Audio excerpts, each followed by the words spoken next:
Welcome to my YouTube channel retail introduction. तो हम चर्चा कर रहे हैं रिटेल स्टोर की पूरी जानकारी हिंदी में, इस पर हम पढ़ रहे हैं। तो इस पर हमने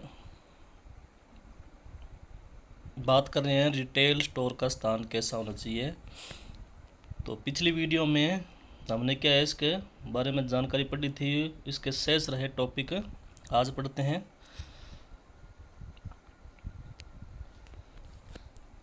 क्या रिटेलर एक सुविधा स्टोर खोलना चाहता है? जैसे ही नाम बताता है, ग्राहक स्थान और तेज सेवा की सुविधा के लिए यहाँ से खरीदना पसंद करते हैं।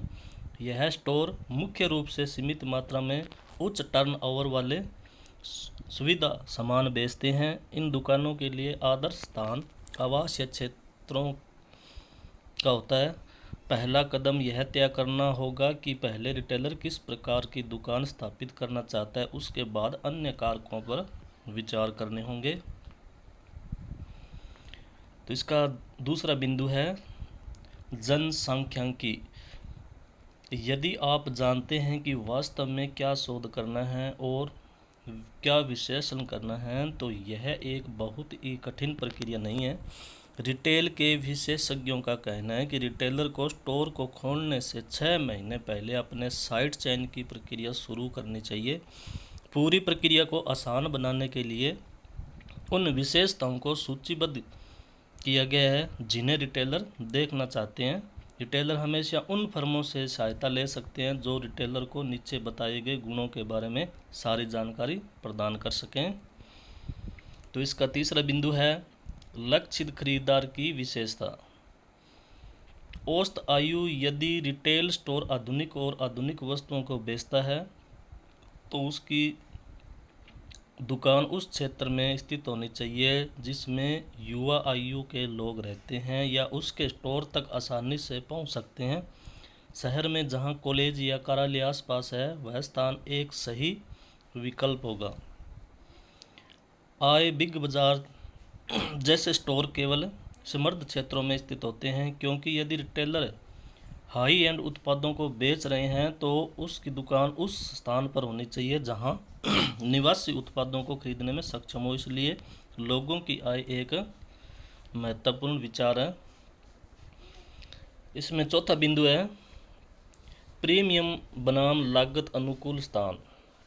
इसी दिशा में बात करते हुए, यदि रिटेलर एक विशिष्ट ग्राहकों के लिए हाई एंड उत्पादों को बेचना चाहता है तो उसको अपने स्टोर को प्रीमियम स्थान या लागत अनुकूल स्थान में से किसी एक पर स्थापित करने के लिए या स्थापित करने के बीच विकल्प चुनना होगा। एक प्रीमियम स्थान पर अपनी स्टोर खोलने के कारण रिटेलर को प्रति वर्ग फुट के लिए बहुत अधिक किराया खर्च करना होगा, लेकिन इसे एक सस्ते इलाके में खोलना जहां कोई ग्राहक नहीं होगा, वहां निवेश व्यर्थ हो जाएगा।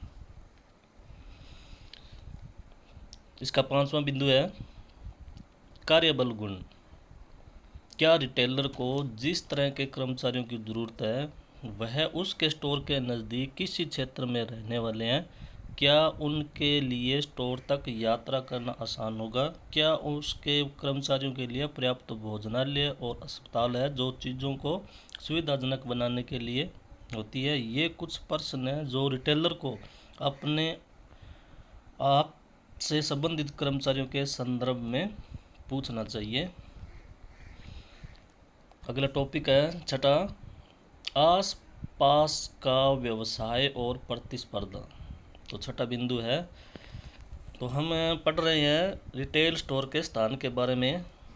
तो उसका यह छठा बिंदु है रिटेलर के स्टोर को उस जगह पर खोलना जिसके आसपास स्टोर का व्यवसाय घूमता है एक समझदारी वाला कदम है जो अंततः स्टोर में खरीदारों के भीड़ को लाने में मदद कर सकता है। किसी भी व्यवसाय या उत्पाद की श्रेणी जो आपके साथ निकटता से संबंधित है को भी आपके व्यवसाय की मदद करनी चाहिए। प्रतियोगिता भी एक महत्वपूर्ण पहलू है। सबसे अच्छा स्थान पर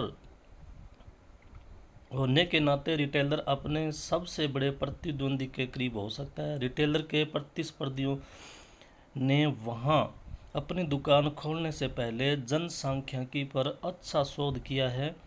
उन्होंने वहां ग्राहकों की भीड़ को बढ़ाने के लिए विज्ञापन पर भी अच्छी राशि खर्च की है। जब वे पहले से ही रिटेलर के लिए पैसे खर्च कर चुके हैं तो रिटेलर को ज़्यादा पैसे नहीं खर्च करने होंगे। 7वां बिंदु है ग्राहकों की भीड़।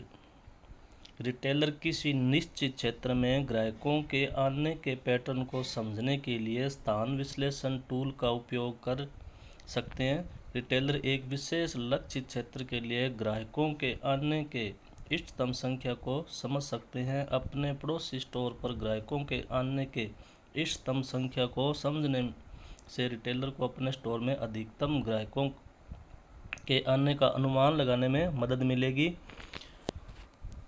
शॉपर ट्रैक, फुटफॉल और रेडियोलॉक्स जैसी कंपनियां भौतिक खुदरा विक्रेताओं को अपने स्टोर और ट्रैफिक पैटर्न पता लगाने में मदद करती है। आजकल अधिकांश डिवाइस ग्राहकों के पहचान के लिए वाईफाई सिग्नल या कैमरा इमेजिंग का उपयोग करते हैं।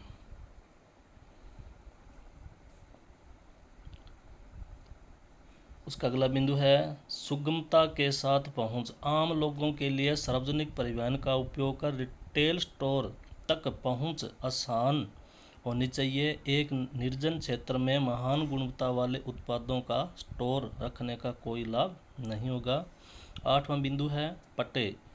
स्टोर का जगह पट्टे पर लेने से पहले सलाह दी जाती है कि रिटेलर एक अच्छे वकील की सलाह ले जो उसके लिए पट्टे पर बातचीत कर सके। पट्टे में प्रवेश करने से पहले रिटेलर को अपने आप से इन प्रश्नों को फिर से पूछना होगा। तो इसमें क्या क्या है? क्या यह आपके स्टोर के लिए सही जगह है? क्या इमारत की स्थिति अच्छी है? क्या वहाँ पर्याप्त सुविधाएं हैं? क्या इमारत में आपकी दुकान काफ़ी अच्छी जगह पर स्थित है? तो ये है जो रिटेलर को पहले चीज़ ये देखनी चाहिए। और 9वां बिंदु है अन्य महत्वपूर्ण कारक। इन सभी के अलावा स्टोर का स्थान चुनते समय विचार करने के लिए कई अन्य महत्वपूर्ण कारक हैं। तो उन कारकों पर हम चर्चा करते हैं, वो कौन कौन से कारक हैं। तो इसमें हैं क्या पार्किंग की जगह उपलब्ध है और पर्याप्त है? क्या आपूर्तिकर्ताओं के लिए यह स्थान वितरण करने के लिए सुविधाजनक है? क्या शाम के खरीदारों को आकर्षित करने के लिए बाहरी प्रकाश पर्याप्त है? क्या इस क्षेत्र में अपराध दर कम है? तो ये महत्वपूर्ण कारक है जो अपने स्थान चुनने से पहले ये सुविधा देखनी चाहिए। इसके अलावा रिटेलर को पड़ोसी रिटेल स्टोर के मालिक से बात करके ग्राहकों के आने का पैटर्न और खरीदी करने का व्यवहार के संबंध में ज़्यादा से ज़्यादा जानकारी इकट्ठी करना चाहिए। तो इसमें आगे टॉपिक है रिटेल स्टोर के स्थानों की प्रकृति। तो हम अब चर्चा करेंगे रिटेल स्टोर के स्थानों की प्रकृति के बारे में। तो कैसी होनी चाहिए और क्या सुविधाएं होनी चाहिए। तो इसमें नंबर 1 बिंदु है अनियोजित बाजार। अनियोजित बाजार मूल रूप से ऐसे बाजार हैं जो बिना व्यवस्थित योजना के साथ बनाए जाते हैं। उदाहरण के लिए शहरों के पुराने हिस्से में स्थापित बाजार। उस समय के नियोजित बाजार अब नगर पालिकाओं के खराब व्यवस्था के कारण और बाजारों के अनियोजित विकास के कारण उपयोग नहीं करने योग्य बाजार बन गए हैं। यहाँ ग्राहक भी पाते हैं कि एक ही उत्पाद बेचने वाले कई स्टोर हैं। खुदरा विक्रेताओं के लिए अनियोजित बाजारों के फायदे यह है कि किराया बहुत कम है, सार्वजनिक परिवहन के द्वारा स्टोर तक अच्छी पहुंच है और उपभोक्ता के लिए विभिन्न प्रकार की वस्तुओं की उपलब्धता है। तो इसमें दूसरा है बिंदु नियोजित बाजार। दूसरी तरफ नियोजित बाजार शॉपिंग कॉम्प्लेक्स या मॉल हैं। योजनाबद्ध बाजारों के फायदे यह है कि अलग अलग सामान बेचने वाले दुकानों का जमाव है जो पूरे परिवार के लिए एक स्थान पर खरीदारी का अनुभव देता है। मॉल में बहुत बड़े बड़े स्टोर होते हैं जो या तो विभागीय स्टोर या स्टोर होते हैं जिनमें भीड़ खींचने की क्षमता होती है। इन मॉल में ग्राहक के लिए विभिन्न प्रकार के स्टोर, रेस्तरां और सेवाएं उपलब्ध हैं। इन बाज़ारों में पैदल घूम घूम कर खरीदी करने वालों की संख्या अधिक होती है। बाज़ार में सभी खुदरा विक्रेताओं या खुदरा विक्रेता व्यापार को बढ़ावा देने के लिए बाज़ार की रोशनी या संयुक्त प्रचार के लागत को साझा करते हैं। यह मॉल के प्रबंधन द्वारा भी समर्थित होता है। तो आज हमने पढ़े हैं रिटेल स्टोर के स्थान के बारे में। तो हमारा रिटेल स्टोर का स्थान टॉपिक है वो कंप्लीट हो गया है।